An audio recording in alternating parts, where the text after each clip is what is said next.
একজন দিনমজুরের দৈনিক আয় 300 টাকা হলে মাসে তিনি কত টাকা আয় করেন? মাননীয় মডারেটর, মুখে মুখে বাবাকে জবাব দিলাম 9000 টাকা।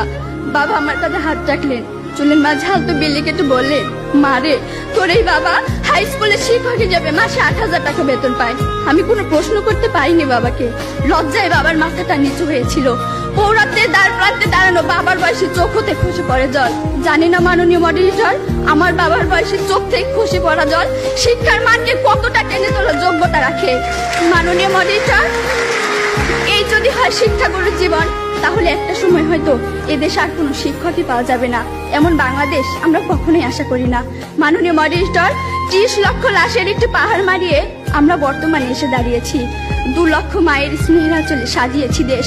প্রতিপক্ষ বঙ্গবন্ধুর স্বপ্ন, লাখো শহীদের প্রত্যাশা আর বীর জননী ত্যাগের প্রতিদান দেওয়ার এখন সময়। আর তার জন্য চাই শিক্ষাক্ষেত্রে অধিক বিনিয়োগের মাধ্যমে টেকসই উন্নয়ন নিশ্চিত করা।